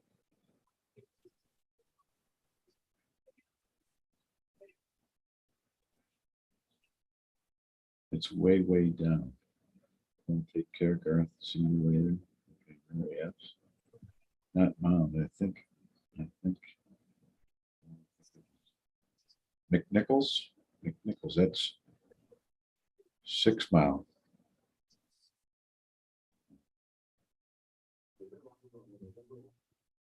Yeah, Outer Drive and Mound is where the soapbox derby hill used to be, or I think it's still there. I think they actually still do the soapbox derby there. What city would that be in?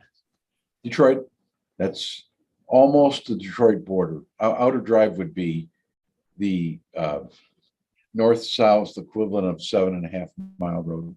Okay, in fact, right in that area, Outer Drive is a east-west street, and it ends up exiting into State Fair, which, you know, on the east side of Detroit and on the west side of Detroit, it's, you know, kind of Mound Road and State Fair touch each other, sort of. So Mound and Outer Drive would be 7.5 mile road and Outer Drive, or 7.5 mile road and Mound. Okay, so, and the border to Warren would be Mound and 8 Mile. Okay. Borderline, the northern border of Detroit is 8 Mile.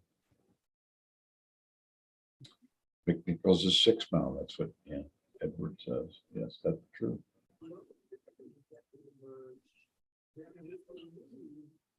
Where would that be in regards to like Palmer Park? Palmer Park is close to 6 Mile. Palmer Park is 6 Mile or McNichols, and Woodward. You know, the golf course is Palmer Park Golf Course is right on the corner of 6th and Woodward. Oh, we're getting a map of it for us. That's There you Palmer go. Park right there, right? Yes, absolutely. At the golf course. Where would we be talking about as far as the drone? You'd have to go up to east of I-70. It'd be over east of I-75. Hang on, you're too far north here. This area here is going to be Mound, I think. See all these buildings here, the ones that are on the right Right there. here? No, farther over. There you go. I think that's Mound Road there. Okay. I'm just based on the. You want to try to pick out a mile road. You're too far north, I think, Paul. You got to go. Is that okay? That might be 8 Mile Road there. There it is, right there. See where it says Farwell Field, Doris Playground? I think it's would be right there. In fact, you can see the velodrome, right where it says Doris Playground. Right here? Yeah, right there. Zoom up on that. See, that's the hill. See, that's that's the velodrome. And then see the thing that's on an angle over on to the left of it? That's the Derby Hill, and you see this kind of, Right here? yeah, that's the top of Derby Hill where that patch is, you know, and then Derby Hill goes down. And I think it probably doesn't look like they even have cement there. It's probably mainly used for sledding now. Okay, would be my guess. It looks like it's got all kinds of trails. Yeah, that could be. Doris Playground. And Yeah, that look how is, You see how it's all beat up and yeah, look at all the cracks in it and it might everything. not even be in use very much, okay? But even when I was in my 20s, okay, in the early 30s, that was still in use, okay? Look at the parking lots just gone to hell. Yeah. And to the right of that, Paul, that's Mound Road there, the double thing. To the right of it is the Chrysler plant I was talking about. That right there, that is Mound Road. They think they call it Mount Elliott Tool and Die is what they call it. I think that street is Mount Elliott just to the right of it, Okay. you know, and that Tool and that's a famous place. I mean, it was before it was and I'm slipping my mind what the previous back that didn't become Chrysler's until the early 50s. Okay, and before that it was another company. Okay, Briggs, that's what it was. Briggs Tool and Die. And You know, Briggs, if you ever heard of the old Tiger Stadium, used to be called Briggs Stadium. Yeah, Yeah, and then see, if you go north, that's 8 Mile Road north, and just over 8 Mile Road is the Mound Road Chrysler plant. Okay, right there. That's all Chrysler right there. that's a big complex, isn't Yeah, it? and that's, I think that's Dodge Truck and Chrysler, and the other one just north of that is this whole thing is all Chrysler right there. That whole, from 8 Mile to 9 Mile, and then past 9 Mile is also a Chrysler plant. Okay. Yeah, This that's Chrysler here too? Yep. I forget the name of that one, but the one down by 8 Mile was originally was Dodge Truck. I don't know if it's still called Dodge Truck or not, but I mean, they've changed, you know, Chrysler Corporation, you know, got sold, so it's, you know, a lot of different. Still Well, there. there's the velodrome. Yeah. You can see how close to the 8 Mile it is, so, yeah. Boy, look at that. That parking lot's just gone to hell, hasn't it? Yeah, it's really old, you know what I mean? That probably, I don't remember if that was a, Yeah, Parking lot. velodrome temporary closed. yeah. I don't know about temporary. You know, a lot of those city parks are, you know, just basically in ruin, to say the least. You know, when I was a kid, Paul, I used to go, remember I was telling you about how I go down and see the freighters at Peach Island? I Yeah, go to the old Mariners Park. In fact, you could zoom that if you go over by Grosse Point over there. Gross Where it Point, says Grosse Point Park right over there. Gross Point Fames or Gross Yeah, Point? see right in the river there, there's Peach Island. Okay. Yeah, zoom up on that and to the right a little bit now. See where it says Mariners Park there? That's where I go to watch the Right freight. here? Right, yeah, right there. Right there. That is the light, there's a lighthouse there. If you get to the right a little bit, you can just barely make it out. See where it says Windmill Point? Right Yeah. there, that parking lot is where I go to watch the freighters. Okay. Yep, right there. It's a great spot to watch freighters because that's right at the mouth of the river. And it used to be the old Mariners Hospital used to be there.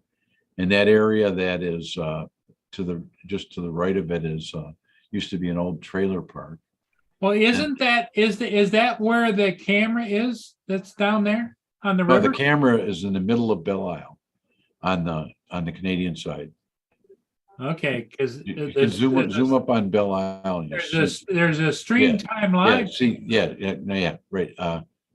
Go down south a little bit now on the island, right there. See where it says Dawson Great Lake Museum? Yeah, That's where the camera is on top of that. okay. That's on the museum. That's the one that the front of the museum on the riverside has got a freighter on it. Okay, at the front, the pilot house of the Edsel Ford, I think it was.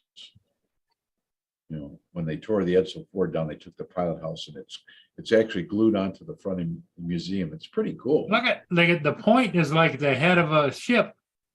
Yeah, this place has always been beautiful. Okay, it's now taken over by the Metro Parks area. Okay, but even when it was a city park, it was beautiful. When I used to work down in Detroit there, I used to take my lunch there. And that's where I first got into freighters, was, taking my lunch and, watching freighters go by. Huh. That was pretty cool. Yeah. Was that Google Earth you were looking at? Yeah. Okay. Google Earth. I use that periodically just to get when I look at something, Yeah. And I do. the maps can be up to 4 to 5 years old, but Yes, that's true. they Yeah. still, are pretty close. Yeah, I usually do Google Maps, and I zoom, and then when there's an area that I want to see, I'll put it on photo, and it'll, Yeah. it's like a street map, and then it turns into photo. Nunya says the Derby Hill was constructed in the 50s. I would guess earlier than that. Okay, could be. early 50s maybe. So. It was, I remember I'm going back a million years, but it was, I believe it was one of those things that was sponsored by the Detroit News. Back in those days, the news did a lot of Yeah. Back lot in of the, a lot of social media consciousness and in regards to sports, especially when kids were involved and stuff. right. But the soapbox derby, that the concept of that was originally from Akron, Ohio. I think they probably still run it. They've been running it for I don't know how many years, but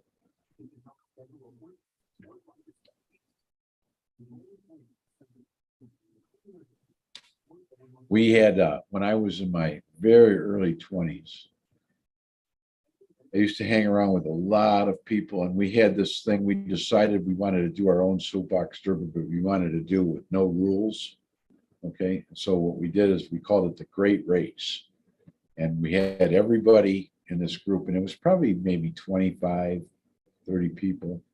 And so everybody teamed up in partners of 2, and we all built soapbox derbies. Okay.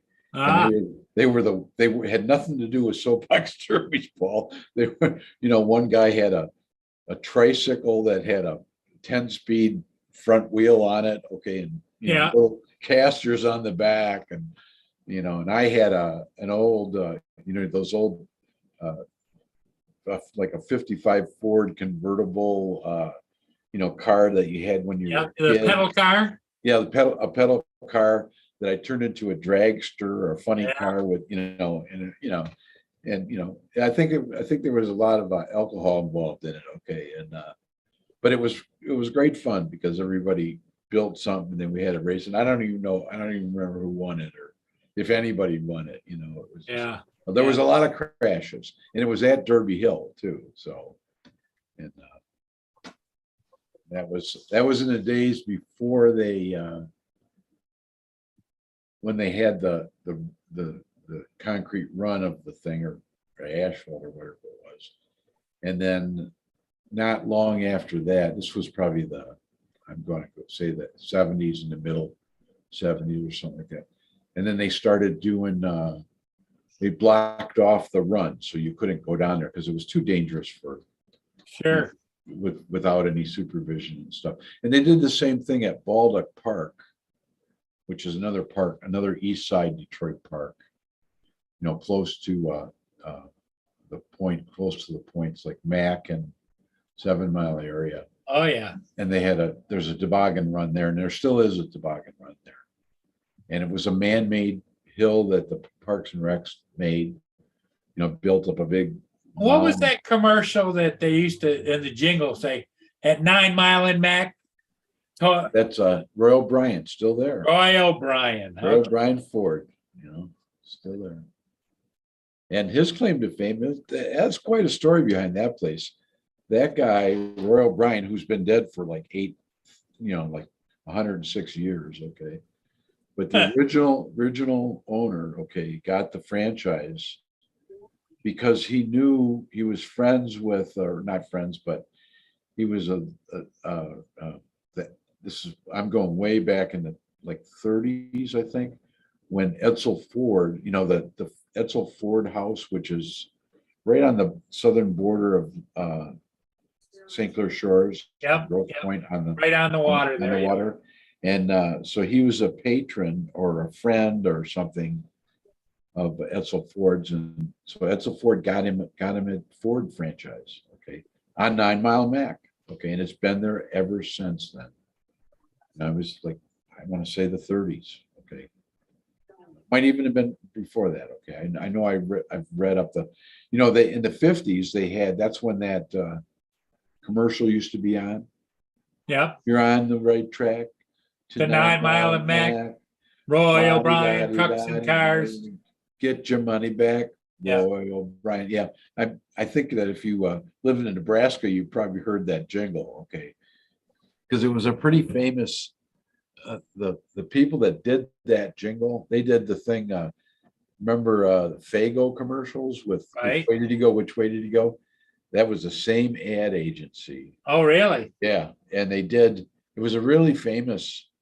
I forget the name of the guy, but Do they still sell Fago pop? oh yeah, it's still around. Because I haven't seen it in years. Yeah, it's still around. I don't think it's made here. No, you know what? I'm wrong. There still is a Fago. There's still a Fago plant here. It's on Gratiot Avenue, down Okay. downtown Detroit, you know. And but that ad agency was very interesting story behind that. It made a lot of those, and you know, we're just talking about two that are in a kind of a Michigan area, but there were plenty of other ones all around the country that were very similar. And the agency, the guy that owned the agency, okay, that did those commercials, only did commercials because he was blacklisted in the early 1950s, okay, as a communist. And it's the only work he could do, okay, as a producer and Advertising. advertising was not just advertising, but cartoon advertising. It was the only way he could make money, okay? And he became famous for a half a dozen or more of these those type of commercials, okay? And I'm sure that there's YouTube videos of all that stuff out there that you can watch and stuff, you know. So there's hardly anything that isn't a YouTube video nowadays. Again, I was reading the thing. Stroh's Beer. Okay, there you go. Next to the old Stroh's Beer Factory. He's right. And the Stroh's Better Beer Made Factory is Potato no Chips. longer there, but Better Made Potato Chips is still there, Yeah. right across from City Airport. Fago is Detroit staple. Yep, that's for sure. Oh, yeah. Well, Garth, I think we're gonna call it. Okay, you Um, take care, Paul. And thank you, Garth, for being here and sticking it out. And everybody in the chat, thanks for being here. Nunya, you're always welcome to. And everybody that's been here, take care, stay safe, and we'll see all of you again later this evening. Take care.